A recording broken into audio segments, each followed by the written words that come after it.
Hello, everybody, and thank you for joining us for today's live session. We have a really interesting case to talk about today. I have a special guest. Julian, maybe perhaps you can introduce yourself and Rotowash to us. Thank you, Hideki. Hi, my name's Julian Stone. I'm the Managing Director of Rotowash. I joined Rotowash just under 8 years ago. Rotowash is a company that uniquely sells a specialized floor cleaning machine. And it's very unusual, or it's very unique in the marketplace because the way it's manufactured, it has a cylindrical brushes as opposed to a horizontal pad system. And it can be used to clean floors, any floors. So it can be used on carpets and hard floors without having to change any settings on the machine. So it's a market leader. You cover several regions of the world, right? So the machines are all made in Austria. And so Austria produce the machines for anywhere in the world. And there are basically loads of franchises around the world. So they sell machines all over the world. The company I work, Rotowash, in the UK, sells predominantly or solely to the UK, predominantly to the mainland. We do also venture into Ireland occasionally. Our shareholder is from Scandinavia, so he covers Scandinavia and Israel. We have colleagues we liaise with often in France, Germany. So yeah, it's a big organization. Yeah. So something I think that would be interesting to talk about will be, how where is Rotowash in terms of its positioning or how it competes in the marketplace. You mentioned earlier that you put a strong focus on the customer experience because this is a differentiator. Can you tell us a little bit more about that? So with cleaning machines, you can sell your machines to anybody, but we specialize in a number of sectors where we have proven expertise, I guess. Care homes in particular. So we sell a lot of machines to different care homes up and down the country, using an alternative solution to cleaning a carpet would leave the carpets damp for a number of hours. Whereas with a Rotowash, you can go in and out and it would be dry within half an hour to an hour. So it's causing less inconvenience for the residents. They're very easy to use. They're very ergonomically designed. So although they're very heavy, when you're actually working them, they're very light. So anybody can use them. In fact, the only reason I actually work for Rotowash is that when I was working in my previous company, a cleaning company, probably now 30 years ago, I used a Rotowash. And it never left me how good it was. That's great. It's a true story, yeah. And it is a great machine. So once customers have seen it and used it, they never forget. Oh, so the product itself is quite competitive. Yeah. The product is very well made in Austria. It's made to last. So many things are made to not to last. I know. Yeah. Well, our success, in some respects, it is our greatest hindrance and our greatest success. Because we have got machines that we've sold to customers over 20 years ago. And they're still working. They're still working. So long as the customer has them regularly serviced or a service. How many machines do you service at the moment? We have at least 3,600 on a PMA. And then there's a number that don't have PMAs that we still service on top of that. Okay. So there's quite a lot out there. I think this is quite an interesting case. We were talking about this before. In this type of industries, there is a big disconnect between digital digital technology and day-to-day operations. And I think at the beginning, over the last couple of decades, there is an inevitable force that business have to be more efficient, and in order to be competitive, right? What were the challenges that the business was going through when you were brought on board and you needed to implement a solution? So when I joined, I'd left a large cleaning company, large facilities management company, with 10 times, 20 times bigger than Rotowash, massive company. So it had all the systems in place, and I just took them for granted. So I walked into this small company, and Rotowash is relatively small, and a lot of its systems were based on paper. We still had a lot of forms where paper was just the blood of the lifeblood of the organisation. We did have some access databases. We had two, a sales one and a service one. And the trouble was the sales, they didn't talk to each other. So information was put into one, but it wouldn't go into the other one. So it made marketing to our customers extremely difficult. It was impossible to keep the information up to date. It meant that individuals in the business, the people who are doing all the work, had no access to the information. If they wanted access to the information, they had reams and reams of paper. It was printed off. And then obviously for them, it was unworkable. Yeah. Someone new, a salesman started on his territory, he would be given a box full of paper of all his client details. And, off you go. These are your clients. You need to sort them out as best you can, which is soul destroying to begin with. So I was a little shocked, I have to say, when I first started. And my predecessor, who was involved to a little degree, had sort of toyed with the view that we needed to look at, or the sales team had been urging him to look at a CRM system. As part of my induction, I was sent to our operation in France, Rotowash France, where they actually were using a sugar CRM. So I had a look at that and was extremely interested with, what it did. There are some significant differences between their operation and ours, I have to say. They are predominantly a sales organisation, so just selling the machines, whereas ours is different in that we have a very big service operation. Yeah. So we have as many service engineers. At the time, we had as many service engineers as we did salesmen. So we sell a maintenance agreement to our customers so that we go back and service their machines on a planned basis, and also are available to do reactive work. So the CRM system I saw in France was good for the sales, but obviously there was still a gap in terms of how could we bridge the situation with the service, because that information is as vital as the sales.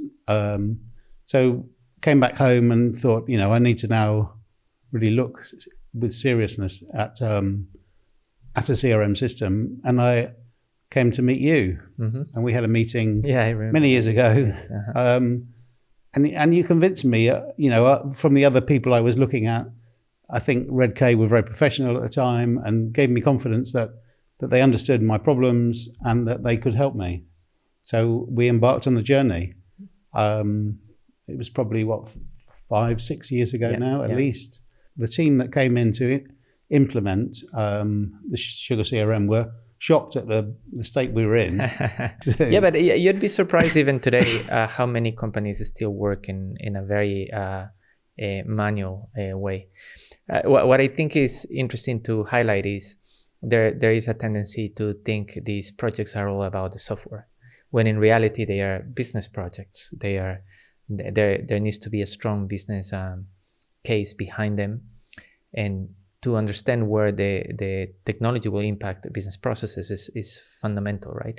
So, the process happens in paper technology, but we need to transfer it to digital. And I think something that you can probably highlight from this is the need to have data to make informed decisions. What was the state of decision making and the data, access to data back then? It was actually almost as though, thinking back, it was almost as though the company was actually three companies: a sales company, a service company, and an administration company. And the administration company was all powerful because they had all the information, and they gave it out. And we're not sure we can give you that. And I just recognised that it wasn't the way for us to be efficient. It wasn't. It was restricting all the individuals in the field. And I have to say, I mean, at this moment, that a lot of the people who, we got working with the CRM system eventually were not used to using computers at all. So the engineers didn't have any form of computers at all. They had a phone. The sales team did have a laptop, but they, used to perhaps email more than anything else. Yeah. So it was completely alien. So we needed to have a system that wasn't so high whiz, if you wish. Yeah. That they wouldn't understand it. Because Easy if to we did, use. it would be a waste of money. They wouldn't have been able to use it. Yeah, 70% of CRM projects are considered not successful because there is no user adoption. So user adoption is fundamental to, getting the ROI from the systems. The user friendliness is super important, right? When you were looking at the technology, in this case, Sugar CRM, was there something that made it stand out from other things that you were considering? I did talk to some of your competitors, but I think it was essentially that you just seemed to get what our problem was, that we were, almost two business streams, sales and service, which were completely different, but with different processes. I think that's the fundamental, the situation is that each have a different process. And you gave me confidence that you could merge the processes could all work in one place. Yeah, streamline them. Yeah, so that everybody could see everything. But this process of change, right, must have been quite hard to manage in terms of getting the organization to get used to new tools, new ways of working. When we talk about implementing digital capabilities, we talk about three main pillars, right?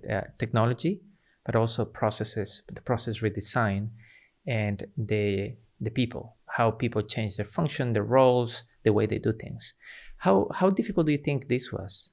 On reflection, with your team's sort of guidance, essentially, we didn't start big. We started sort of it was explained to me when we started the implementation that it was like building blocks, and then we should start with the foundation, get the foundation right, get everyone used to using that, and then we could build on that. And that's exactly what we did.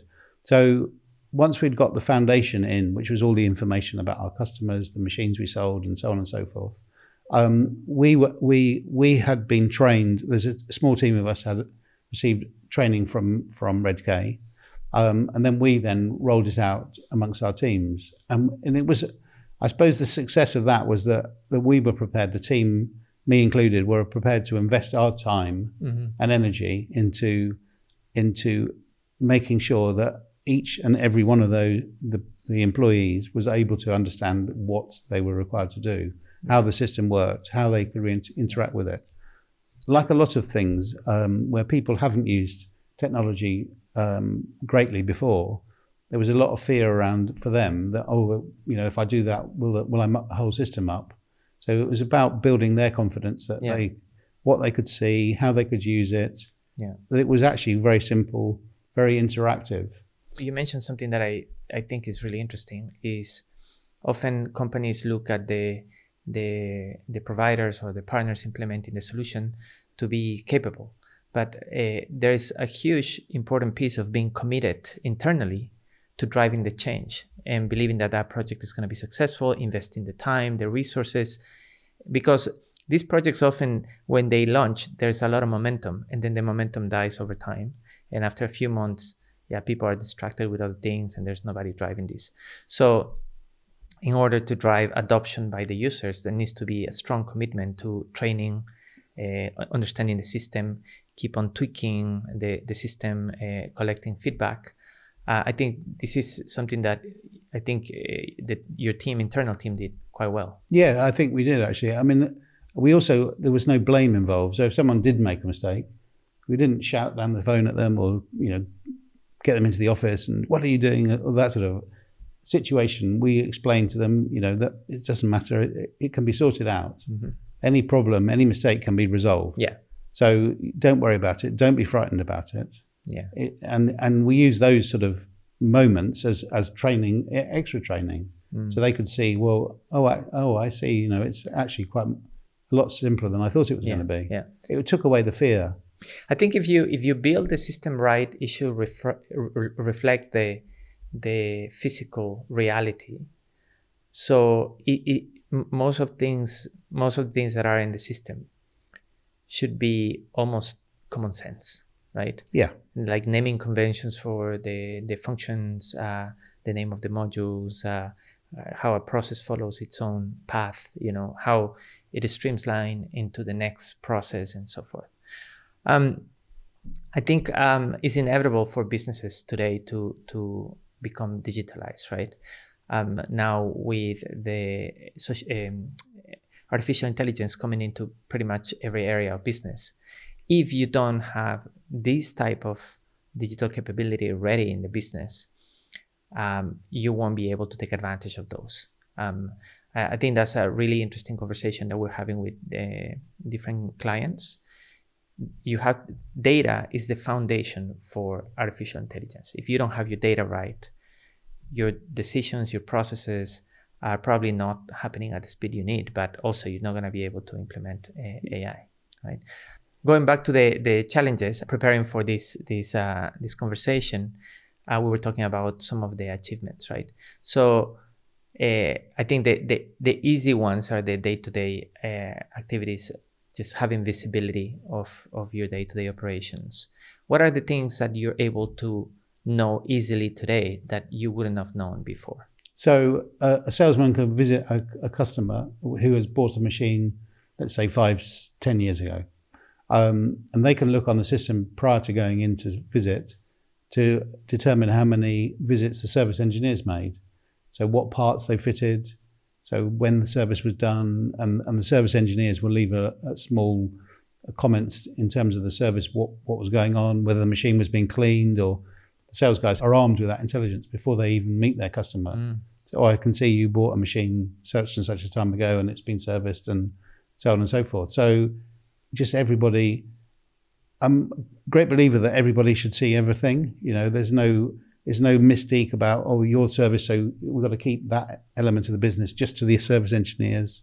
Same with the sales and same with the admin. It's everybody can see everything. Yeah.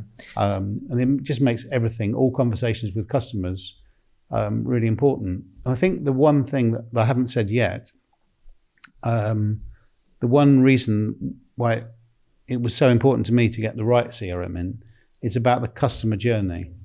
So without the customers, we aren't a company.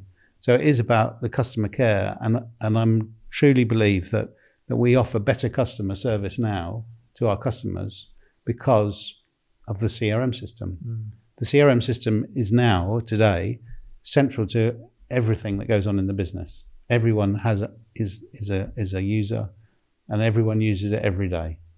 It's so interesting to see that even though the price of a product or service may change the perception of a client, how well you service that client for that product has a huge impact on the perception of value of that brand, right? So building the brand relies heavily on your ability to provide great customer service. Absolutely, yes, absolutely. So the customer journey can be facilitated. It can be, well serviced through the right technology, right?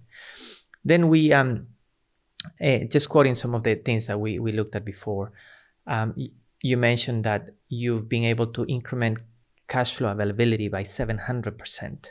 Yes, absolutely. You've been able to increment cash reserves 20-fold, and shortening the service to billing cycle, and also to gain your EBITDA to increase your EBITDA by 500%.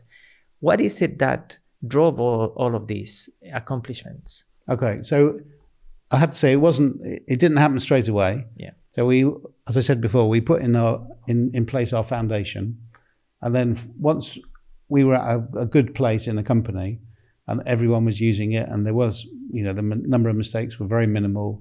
It was then time to consider how we can improve the system, how the system can better serve us.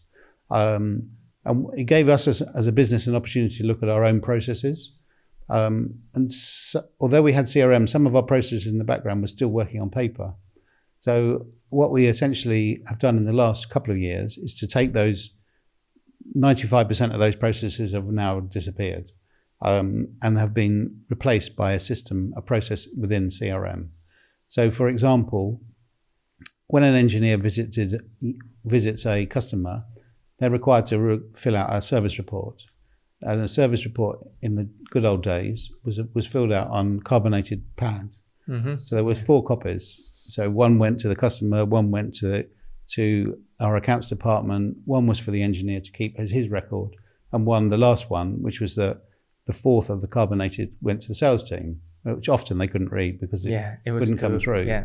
So the way they would work, they would be out visiting their customers all week, every week, and then at the end of the week, they would send in a bundle of all their paper to the office ready for invoicing. Now, sometimes they missed it, so it could be 2 weeks worth of paper.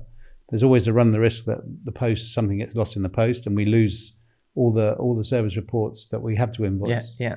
So by now getting into a situation where service engineers don't need to fill in any forms, by creating a process within CRM that they fill in quotation at the time when they're on site with the customer, detailing all the parts they fitted. They get the customer to sign there and then to say that they've seen, they're happy that that's been done. We then have an automation in the system so that they literally push a button and an email goes directly to the client. So he's got his copy, confirming his copy of the quotation, confirming that this is what's been done. Yeah. And it also then goes to our accounts department on the day. So they receive it they could receive it at 10 o'clock in the morning, let's say. By 11 o'clock, they will have invoiced it. Oh, they add the. And so, whereas previously the same service report would have taken 3 weeks. 3 weeks to invoice at least. Yeah. If they've got to sort them all out first of all. They were all on paper, and the handwriting isn't always good, so you couldn't necessarily read them. So it just made it so much more difficult. Yeah. So that definitely shows how streamlining processes can, impact a very fundamental piece of doing business, which is having cash, absolutely. right? Yeah. And you also mentioned that you were able to increment cash reserves by 20-fold. Why was that? How did you achieve that? Because I think before, when you came into the business, one of the problems you had was you didn't have this. It was predominantly because our processes for invoicing, from the point of putting a part on a machine or selling a machine to the point of invoicing, to the point of then collecting the money, was just so long. It was too long. It was too long. It was probably 30, 40 days before the invoice went to the customer, and then another 30 days before they paid. So by doing it in almost real time, we've completely taken out all the first 30 days. Yeah. So that's top of the line, right? Oh, yeah. Cash is king. Regardless, profit, we all strive for profit, but without any cash, you don't have a business. On the other hand, you did mention that you've been able to increment your EBITDA, right? So bottom line, I think you've been able to achieve some incredible efficiencies in terms of people in the business, right? Can you tell us a little bit about that?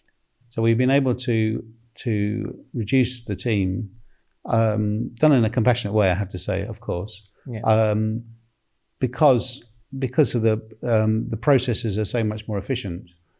We're still doing the same amount of work. We're probably doing more work now. We're more efficient in terms of our sales. We're more efficient in terms of our service, and in terms of our invoicing. Yeah. But the realization came to me partly during COVID, I guess, with our dreaded furlough, that when we were forced by the government to put some people, on furlough, or we made a decision that we had to, because they couldn't physically visit their customers. Yeah. It made us try operate the business in a different way, but still central to that was the way was CRM. Yeah, it would not have been possible with our old paper systems. We just wouldn't have survived. It's so interesting to see. Generally, when we talk about customers' growth, we often quote the opposite. How much they've grown in terms of people, but we're seeing a trend where customers are actually growing in terms of revenue, but reducing the amount of people they need to do business. No? And that's I think from an efficiency perspective is as good as it comes, right? In terms of a sales quote, so the olden days, even with the salesman having laptops, it would still take 3 or 4 or 5 days from the point of visit to the point of actually sending a quote to a customer. Mm-hmm. And now we can literally do it on the same day because the salesman will enter the information into CRM straight away. It's picked up by the team in the office, and they can then send out a quote and follow it up and get the order. Yeah. So it shortened the time for customers. Again, thinking about customer service. Also, the other thing we've been able to do this last year very successfully was much more digital marketing in terms of e-shots, because we have the right information in CRM at long last. Yeah, with contacts more segmented. Yeah, more segmented with less smaller sales team. We were able to send out e-shots every week, targeted e-shots for particular sectors or particular machines or just offers, and it's been a roaring success. Yeah, very effective. Yeah. But again, without the information in the first place, it would not have been possible. Yeah, it's interesting how long these projects seem to take to yield a result, but eventually it adds up. Oh, like, of course, yeah. A lot of our clients that I talk to, like when I go and revisit, it's often like 3 years past the year when we started working, and it takes quite a long time for the system's benefit to consolidate. But I think everybody agrees that they will never roll back. Like they cannot, cannot imagine working the way they used to work. No, definitely not. Definitely not. It's really interesting. We have company meetings, every couple of times a year, and always at the dinner beforehand. The staff, not me. I mean, I don't get involved in it, but always laugh about how it used to be. Yeah. Oh, can you remember this? And can you remember that? How it was. It feels good to be part of an organization that things like that that is looking for always of ways of winning. Because it feels like you're part of a winning team. Yeah, no, definitely. I think generally people do feel that. Yeah, that's really cool. Cool. Absolutely. What do you think is, from a personal perspective, you've been leading the business and you were brought in to make this change. What learnings can you tell to organizations looking at making changes or having the similar challenges? I think it's important that they don't strive too high too soon. Learn from your mistakes along the way. So start slowly. I think it's also a benefit to involve other members of the team in making the decision. It's all very well me saying, right, this is the best CRM system, because at the end of the day, I'm not the one who uses it the most. But to actually involve members of the team, from the shop floor, if you wish, and so they can understand what it is we're trying to achieve, was very helpful. Because they're the guys and girls that are going to be actually using the tool so much every day. Yeah. So I think to listen to what they say, so not be fixed on making a decision that I think's right. The right decision has got to be right for the team. Yeah. So to listen to what everybody says. Yeah, it's teamwork at the end. Absolutely. I think it's also teamwork. Not only inside the business, but like with partners like us, right? We really need to understand. Oh, I think certainly from our development of the system would not have been possible without your team at redk. They challenged us with a small c, if you wish, to look at our processes. How could we do it better? And made us think about what is possible. So it made us think outside the box, essentially. Because when you're in it every day, you don't necessarily see the wood for the trees. Yeah. Whereas somebody coming in and seeing it without any understanding of all the intricacies of the processes are able to say, well, what about that? How about, could you do this? Could you, it makes you think differently about it. So I think, if a new company coming to you for possibly to use CRM, they need to think about that as well. Yeah. But have an open mind, I think, is important. Invest in the training as well. It's very vitally important. Give encouragement. And it has to become the soul of the business almost. At the end of the day, I think great things are delivered by people that want to do cool things, really, in their work together as a team. You never have one person that is the all-star do-it-all. Nobody knows everything. No, absolutely not. Nobody in the company knows everything. Nobody in the partner knows everything. It's usually teamwork. Good teamwork, being open-minded to change. I think that we experiment that those clients that think like that are the clients we work best with. And when we form the right team, the team comes up with the solutions at some point. Yeah, absolutely. Communication as well is vitally important. Keep everyone informed of what's going on. What changes are coming, and listen to what they have to say. Yeah. I'm afraid this is all we have time for today, but thank you very much, Julian, for sharing your experience. Thank you. Hideki. We're very happy that it's come to this. Hopefully there's more. We wouldn't take it away now. And thank you everybody for participating in the session. If you have any questions or suggestions, feel free to reach out. And that's all for today. Thank you. Thank you very much.